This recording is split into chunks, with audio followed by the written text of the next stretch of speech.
এরকম দেখি চুলটা সরাও, মুখে এটা কি হালাত হয়েছে এরকম? হ্যাঁ, এত সুন্দর করে সাজালাম।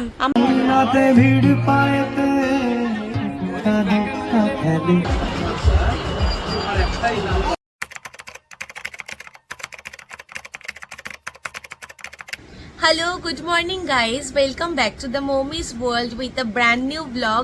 আজকে আমি কোকোকে সাথে করে নিয়ে ব্লগটা স্টার্ট করলাম। তো আজকে হচ্ছে বাংলা বছরের প্রথম দিন। তো শুভ নববর্ষ, প্রীতি ও শুভেচ্ছা, অনেক অনেক ভালোবাসা ছোটদের আর বড়দের আমার প্রণাম। তো আজকে দিনটা স্টার্ট করা যাক কোকোকে সঙ্গে নিয়ে। ওই দেখো আরেকটা ফোন বাজতে শুরু করে দিয়েছে। আর এদিকে আমি ব্রেকফাস্টে নিয়ে এসেছি লুচি আর সুজি। আজকে আমাদের বাড়িতে ব্রেকফাস্টে লুচি আর সুজি হয়েছে। তো এখন আমি ব্রেকফাস্ট করব আর একটু কোকোর সাথে খেলা করব। তারপর অনেক কাজ আছে, আমার বিছানার পুরো বেডশিট চেঞ্জ করব, সব কিছু করব, করে তারপরে ফ্রেশ হয়ে স্নান টান করবো, করে একটুখানি ঠাকুরের কাছে বসবো, প্রণাম করব। আগে তো আমাদের বাড়িতে পয়লা বৈশাখে পুজো হতো, লক্ষ্মী, গণেশ, কালী। আমার বাবা যখন বিজনেসটা অনেক বড় ছিল, তো এখন আর আমাদের বাড়িতে পুজো হয় না। এমনি ঠাকুরকে মা ফল প্রসাদ দিয়ে পুজো দেয়, সব কিছু করে। তো ঠাকুরের কাছে বসে আজকে একটু প্রে করব বাংলা বছরের প্রথম দিনে। তো চলো এখন কথা না বাড়ি, তাড়াতাড়ি দিনটাকে স্টার্ট করি। আর আমি এদিকে ব্রেকফাস্টটা করে নিই, আবার দেখা হচ্ছে কিছুক্ষণ পর। তো দেখতে পাচ্ছ আমার রুমটার কি অবস্থা, বিছানাটা। তো এখন এই নতুন একটা বেডশিট নিয়েছি, এটা পাতবো, পেতে রেডি করে তোমাদেরকে দেখাচ্ছি। তো বিছানা চাদরটা পাতা হয়ে গেল। এখন দুটো পিলো আছে, মানে কুশন, পিলো না, আমি পিলোতে শুই না, আমার দরকার হয় না বালিশের। তো এই দুটো কুশন এমনি রেখেছি জাস্ট বসে এমনি ইউজেবল জন্য। তো এখন এগুলোতে কভার পরাবো, একটা বালিশের পাশ বালিশের কভার আছে সেটা পরাবো, পরিয়ে ফুল লুকটা তোমাদের সাথে শেয়ার করছি। দাঁড়াও, মানে আমি নতুন বছরে না প্রত্যেক বছরে মনে হয় কিছু না কিছু চেঞ্জেস করি। এইবার কি করেছি, আমার বেডটা ওদিকটাতে ছিল, তো বেডটাকে ঘুরিয়ে এদিকে করে দিয়েছি। আর আমার একটা ফ্রেন্ডও বললো যে ওদিকটাতে মাথা দিয়ে শোয়াটা, এই কারণে আমি বেডটাকে এই সাইডে করেছি। তো রুমটা একটুখানি চেঞ্জেস হয়েছে, এই জন্য আমার একটু অসুবিধাও হচ্ছে। আমি এগুলো করতে করতে তোমাদের সাথে আমি একটা জিনিস শেয়ার করছি, মানে আমার ঘরের থেকে ভিউটা এখন এত ভালো আসছে না, আমি এত ভালো একটা জিনিস এখন দেখতে পাচ্ছি। তো তোমাদের সঙ্গে আমি সেটা শেয়ার করছি। দেখো আমি এই রুমে বসে রয়েছি, এটা হচ্ছে আমার জানলা। আর ওই জানলা থেকে দেখো, দেখতে পাচ্ছ ওই কাকটা, দেখো দাঁড়াও ভালো করে দেখাচ্ছি, কাকের বাসাটা দেখো কি সুন্দর ও বসে রয়েছে। ওখানেও মানে একটা বাচ্চা জন্ম দিয়েছে মনে হয়, সেই কারণে বাচ্চাটাকে খাওয়ানো, খাবার নিয়ে এসে খাওয়ানো, এই করা, ওকে দেখভাল করা, এগুলো করছে। তো আমি ঘর থেকে বসে বসে সমানে দেখতে পাচ্ছি মা কাকটা ওখানে কি সুন্দর করে বসে রয়েছে। খুব ভালো লাগছে আমার, মানে বছরের প্রথম দিন এরকম দৃশ্য দেখতে দেখতে ঘরের কাজ করছি, এর থেকে ভালো কিছু হয় না। এই দেখো নতুন চাদরটা পাতলাম, সবার আগে এসে কোকোকে এসে আগে দেখতে হবে চাদরের গন্ধ কেরকম কেরকম, কি চুলকে চুলকে পুরো আমার নতুন চাদরটা নষ্ট করে দেবে। তুমি নামো, তুমি নামো, বিছানা থেকে নামো। এই নতুন চাদরে বসে এরকম চুলকানোর জায়গা না এটা, তুমি নামো, তুমি নামো। ওই দেখো এখন আবার ওই কাকটার বাবাটা এসছে মনে হয়, দেখো কি সুন্দর ওরা দুজন মিলে ওর বাচ্চার খেয়াল রাখছে পুরো। কিন্তু দেখো জিনিসটা মানুষের মতনই হয়, আমরা মানে মানুষ যেরকমভাবে বাচ্চা জন্ম দিয়ে দেখভাল করে, তাকে যত্ন করে, কাক, পশু পাখি, জীব জন্তু সবাই কিন্তু ঠিক same, as it is same করে।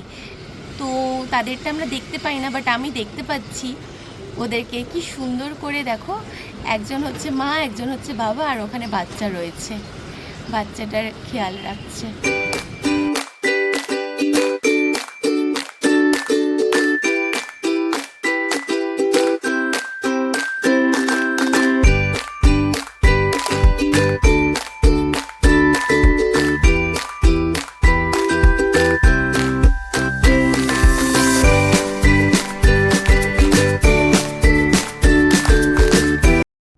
এই দেখো মা পুজো দিচ্ছে আর কোকো এসে বসে রয়েছে। যখনই কেউ পুজো দেবে কোকো এসে তার পাশে বসে থাকে। ও আসলে পুজো দেখতে খুব ভালোবাসে। আর মা দেখো স্নান টান করে উঠে নতুন জামা পরেছে, নতুন নাইটি পরে পুজো দিচ্ছে। তো স্নান টান করে নতুন জামা পরে নিয়েছি, এমনি জাস্ট ঘরে পরার জন্য মা একটা কিনে দিয়েছিল সেটাই পরেছি। আর বিকেলেও পরার জন্য একটা স্যুট কিনেছি, দক্ষিণাপন থেকে কিনেছিলাম, ওটা আমি বিকেলে দেখাবো যখন আমি পরবো। তো এখন লাঞ্চ করে নেব, স্নান করে উঠে ঠাকুরের কাছে বসলাম, প্রণাম করলাম, সবাইকে ফোন করলাম, শুভ নববর্ষ জানালাম। তো এখন চলো খেয়ে নিই, আর খাবারে কি আছে তোমাদেরকে আমি দেখাচ্ছি, চলো। আজকে দুপুরের লাঞ্চে মাকে বলেছি একদম বেশি কিছু রান্না করতে হবে না, কারণ যা গরম পড়েছে সত্যি খেয়ে হজম করতে পারবো না। তাই ঢ্যাঁড়স সেদ্ধ রেখেছিল, কারণ ওটা শরীরের জন্য খুব ভালো, লাল শাক ভাজা, একটা মাছ ভাজা, ডাল আর মাটন করেছিল। মাটনটা আমরা মানে মোটামুটি প্রত্যেক সপ্তাহেই খাওয়া হয়, বাট এবার থেকে মাকে বলেছি মাটনটা খাওয়াটা কমাতে হবে। আর সঙ্গে ছিল আমের চাটনি। আমরা যদিও মানে পয়লা বৈশাখে বাইরে খেতে যাই, কিন্তু আগেরবার এক্সপিরিয়েন্স করেছি মানে 2-2.5 ঘন্টা প্রায় আমাদের দাঁড়িয়ে থাকতে হয়েছে সিক্স বালিগঞ্জ প্লেসে। তো সেই কারণে মাকে বললাম যে আর এইবার আমরা আর কোথাও যাব না, ঘরেই খাবো, তার থেকে ঘরে মাটন নিয়ে এসে কিনে নিয়ে এসে খেতে অনেক শান্তি। এই দেখো আমরা দুটো ফ্যান চালিয়ে নিয়েছি, একটা ওপরের একটা সামনে টেবিল ফ্যান, এত গরম। তো মা আর আমি বসে বসে খাচ্ছিলাম গল্প করতে করতে। তো এখন চুল টুল বেঁধে একদম পুরো রেডি হয়ে গেছি খাবো বলে, বসে বসে খাবো আর গল্প করব মা আর আমি। তো এখন খাবারটা এনজয় করি, আবার দেখা হচ্ছে বিকেলবেলা যখন আমি ড্রেস ট্রেস পরে রেডি হয়ে মা আর আমি বেরাবো, তখন আবার তোমাদের সাথে দেখা হচ্ছে। দেখি আমি ইউটিউবে তো দেখাবো সবাইকে আমার মাম্মাম সোনাকে। কার ভালো লাগে এত সুন্দর করে সাজানোর পর তারপরে এই চুলের গার্ডার ফাডার এইসব নিয়ে এরম করছে? কার ভালো লাগে? কষ্ট লাগে না? দুঃখ লাগে না? এত সুন্দর করে সাজালাম, তারপরে ওনার এই অবস্থা। এই, তোমাকে কি এই সবের জন্য আমি সাজিয়েছি, এরকম করার জন্য? হ্যাঁ, দেখি মুখটা, দেখি মুখটা, দেখি এরম জামা কাপড় পরে পয়লা বৈশাখের দিন। হ্যাঁ, এরকম দেখি, চুলটা সরাও, মুখে এটা কি হালাত হয়েছে এরকম? হ্যাঁ, এত সুন্দর করে সাজালাম, আমার মেহনতটা মানে কি হলো? এত কষ্ট করলাম যে আমি, কি হলো এত কষ্ট করে যে সাজালাম আমি? ইস ইস, আবার লেজ নাড়া হচ্ছে। হ্যাঁ, আবার লেজ নাড়া হচ্ছে, পুরো সাজটা পুরো নষ্ট করে দিল, পুরো সাজটা। তোমরাই বলো একে কি করা উচিত, একে কি করা উচিত, একে কি করা উচিত? একদম ট্রিট দেবো না, একদম ট্রিট। আবার কোনায় ঢুকে গেছে ওখানে, এ কি, এ কি পুরো নষ্ট করে দিলে তো, পুরো তো নেই। এটা কি অবস্থা? এবার চুল, চোখ মুখ চুল ফুলের, ই বাবা, আমার মেহনতটা মানে পুরো জল ঢেলে দিলে। হ্যাঁ, হ্যাঁ, কি ব্যাপারটা কি? এত কষ্ট করে যে আমি সাজালাম, দুটো ঝুটি বেঁধে সব কিছু করে, পুরো তো আমার জল ঢেলে দিলে মেহনতে। হ্যাঁ, একটু ফটো টটো কিচ্ছু তুলতে পারলাম না, কিচ্ছু না, আবার আমাকে সাজাতে হবে। পচা মেয়ে, দুষ্টু মেয়ে, একেবারে দুষ্টু, একেবারে গন্ধ, বসে আছে দেখো মনে হয় কিচ্ছু জানে না, এদিকে সব নষ্ট করে দিল। এটা কি শান্তি হয়েছে চুলটা এরম করে? তো এখন আমি ড্রেস পরে রেডি হয়ে নিয়েছি, একটুখানি মেকআপ করব। যা গরম বাইরে, বেরোলেই ঘেমে যাব। এখানে তো এসি চলছে বলে ঠিক আছি। তো একটু হালকা করে জাস্ট ফেস পাউডার আর ফাউন্ডেশন ইউজ করব না, কারণ পুরো পুরো গলে যাবে বাইরে বেরোলে। তো একটুখানি জুয়েলারি পরে নেব। আর আজকে ভাবছি গলার যে এই পেন্ডেন্টটা আছে আমার, দেখতে পাচ্ছ, এটা আজকে একটুখানি চেঞ্জ করব ভাবছি, চেঞ্জ করে একটা অন্য পেন্ডেন্ট করব, তোমাদেরকে দেখাচ্ছি, দাঁড়াও। আজকে একটুখানি ইচ্ছা হলো যে ইন্ডিয়ান যেহেতু পরছি, তো লকেটটা চেঞ্জ করি, তোমাদেরকে দেখাচ্ছি। এই যে এই পেন্ডেন্টটা পরবো আজকে। তো এই পেন্ডেন্টটা মানে ওয়েস্টার্ন ড্রেসের সঙ্গে অতটা মানে যায় না, ঠিক আছে।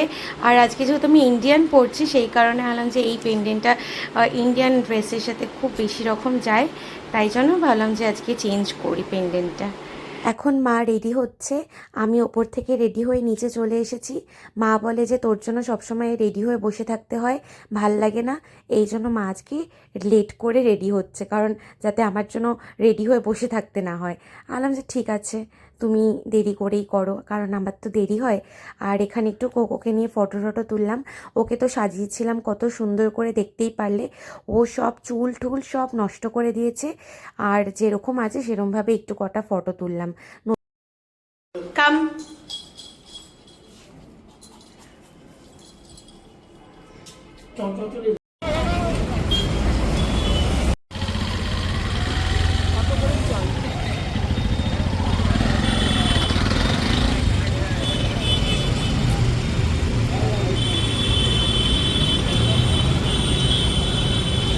আমরা অটো করে গড়িয়াহাটে আসলাম। মানে আমাদের বাড়ি থেকে একটা অটো ধরতে হয়, আবার আরেকটা অটো চেঞ্জ করে ডাইরেক্ট গড়িয়াহাটে চলে আসা যায়।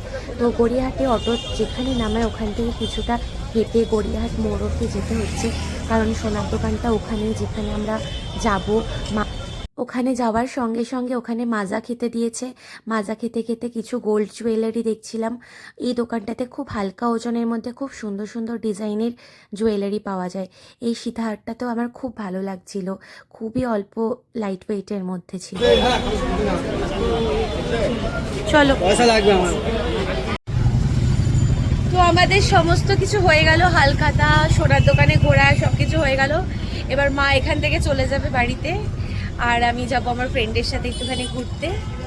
তো মাকে এখন অটোতে তুলে দেব। এই হচ্ছে মার সাজ। আজকে মার সাজটা আমার খুব ভালো লেগেছে, কারণ গরমের মধ্যে একদম হালকা ফুলকা শাড়ি পরেছে, সিম্পল অ্যান্ড সোবার, খুব ভালো লাগছে। তোমরা জানিও আমার মাকে কেমন লাগছে।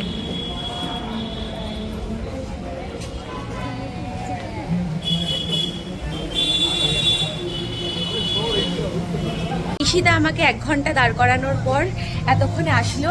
আমরা এখন যাচ্ছি হচ্ছে হোয়াটসঅ্যাপ ক্যাফে। জানি না ঢুকতে পারবো কিনা, ওয়েটিং ডেফিনেটলি ঢুকতে পারবো। তো ভাবছিলাম আজকে ওর সাথে দেখা হবে কিনা, শিওর ছিলাম না।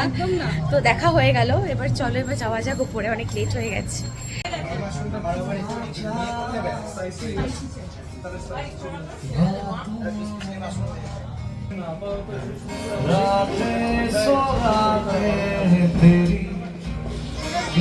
तेरा सवेरे हो गया, हुआ क्या है हसीनों, रो मैं आ गया।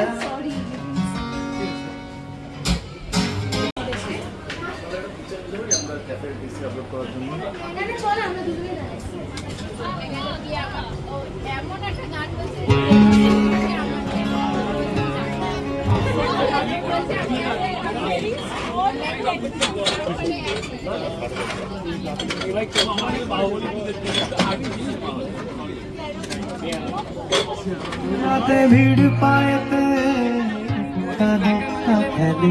ঘুম পাহাড়ি ঝর্ণা খুঁজে, বৃষ্টি জলে একলা ভিজে সেই ছেলেটা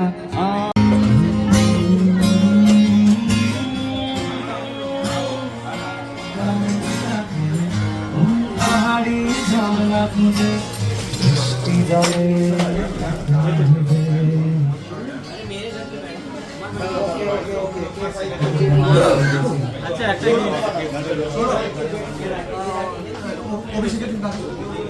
আমরা রুফটপে বসতে চেয়েছিলাম, সেই কারণে অনেকক্ষণ ওয়েট করতে হলো। তারপরে ওরা আমাদেরকে রুফটপে শিফট করিয়ে দিল। এতক্ষণে আমরা ওপরে সিট পেয়েছি, এখন যাচ্ছি ওপরে। দেখা যাক।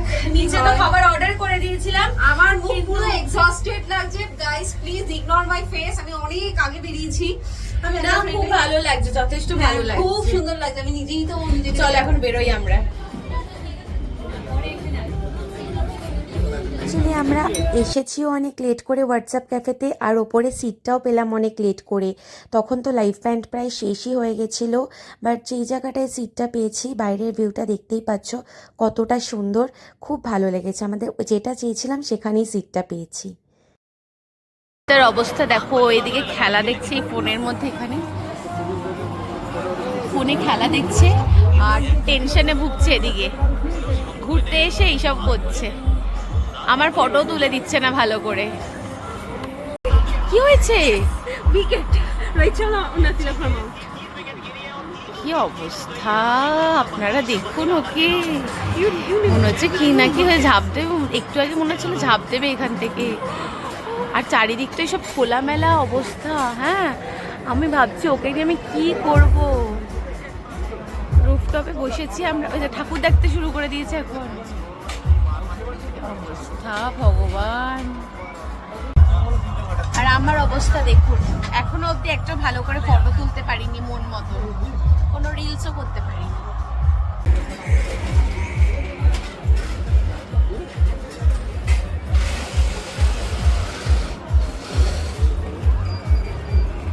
অর্ডার করার অনেকক্ষণ পর খাবার দিয়েছে, এত খিদে পেয়ে গেছিলো যে সন্ধ্যে থেকে কিছু খাইও নি, এখানে এসে খাবো বা এনজয় করব বলে। আর ওদিকে গান বাজছিল, আমাকে তো দেখে বুঝতেই পারছো। একটুখানি আসছেই না। আমাদের মিক্স নুডলস চলে এসেছে। বেশি কিছু অর্ডার করিনি কারণ আমরা দুজনে খেতে পারতাম না, এমনিতেই অনেক বেশি হিউজ কোয়ান্টিটি দিয়েছে, দেখতেই পাচ্ছ নুডলসটা আমাদের দুজনের রেখেছে। আর রিক্সিতাকে বললাম একটু ভিডিও করে দে, ও আমার মাথা কেটে দিচ্ছে, হাত কেটে দিচ্ছে।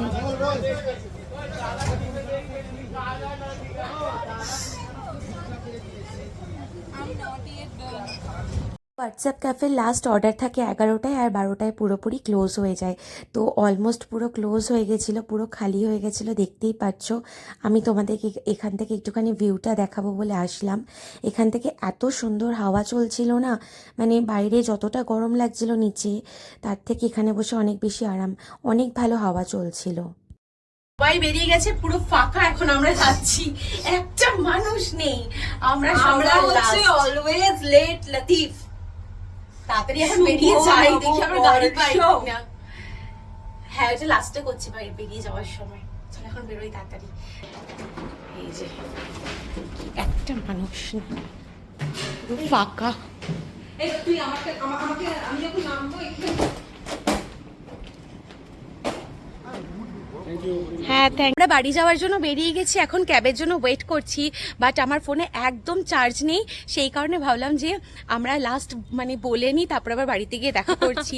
তো শুভ নববর্ষ টু অল অফ ইউ আমাদের পক্ষ থেকে, সবাইকে প্রীতি ও শুভেচ্ছা। নতুন বছরে সবার সব মনস্কামনা পূর্ণ হোক, এবং সবাই ভালো থাকুক। আরেকবার মাথা উঠে বাপরে, নালে সিংহ দিয়ে যাবে সেই ছোটবেলার চিন্তা। হ্যাঁ, যাই হোক, তো বাড়িতে গিয়ে আবার দেখা করছি। একদম। তো গাইস, তোমরা দেখতেই পারলে, বললাম তখন যে আমি ফেরার পথে আমার ফোনটা পুরো সুইচ অফ হয়ে গেছিলো, একদম চার্জ ছিল না। আরেকটা ফোন অন ছিল, বাট ওই ফোন থেকে আমি কোনো ক্যাবও বুক করি না, কিছু না। মানে ওই ফোনটা জাস্ট মানে নর্মাল ফোন, কল আসা, ফটো তোলা, এই জন্য আমি ওই ফোনটা বেশি ইউজ করি না এই ক্যাব এইসবের জন্য, কারণ স্পেসটা কম তো আমার আইফোনে, সেই কারণে। তো খুব প্রবলেম ফেস করলাম, ওর ফোন থেকে ক্যাব বুক করা হচ্ছিল, একটার পর একটা ক্যাব কন্টিনিউয়াসলি পুরো ক্যান্সেল করছিল। তারপরে ওখান থেকে কতটা হোয়াটসঅ্যাপ ক্যাফের ওখান থেকে অনেকটা হেঁটে এসেছি ঠাকুরিয়া লেকের দিকে, এসে তারপরে একটা ট্যাক্সি পেয়েছি, ওই ট্যাক্সিটা করে কোনো মতে বাড়িতে ফিরলাম। আর বাড়িতে ফেরার পর তো মার কাছে যে বকা খেলাম, এতটা লেট হয়ে গেছে। যাই হোক, এখন একটুখানি ফেসটা ক্লিন করে ফ্রেশ হয়ে তাড়াতাড়ি করে শুয়ে পড়বো। একদম ভালো লাগছে না, খুব টায়ার্ড লাগছে। টায়ার্ডটা আসলে এই কারণে না যে প্রচুর দৌড়েছি, হেঁটেছি, এই করেছি, কোনো কাজ করেছি তার জন্য না, এত গরম লাগছে না, এত এক্সস্টেড ফিল হচ্ছে, সেই কারণে মনে হচ্ছে মানে প্রচণ্ড টায়ার্ড হয়ে গেছি। গরমটার জন্য আরও বেশি এরকম অস্থিরতা হচ্ছে, হয়ে মনে হচ্ছে কত টায়ার্ড হয়ে গেছি। যাই হোক, তোমাদের নববর্ষ কেমন কাটলো আমাকে কমেন্টস করে অবশ্যই জানিও। আর আমার ভিডিওটা ভালো লাগলে please do like, share, comments. আর আমার চ্যানেলটা অবশ্যই করে সাবস্ক্রাইব করে দিও, পাশে থাকা বেল আইকনটা প্রেস করে দিও, তাহলে আমার চ্যানেলে যে কোনো ভিডিও আসলে তোমাদের কাছে ফার্স্টে নোটিফিকেশন পৌঁছে যাবে। আর আজকে ভিডিওটা এখানেই শেষ করছি। খুব ভালো থেকো, সুস্থ থেকো, সবাইকে ভালো রেখো। Till then, take care, lots of love, bye bye, good night.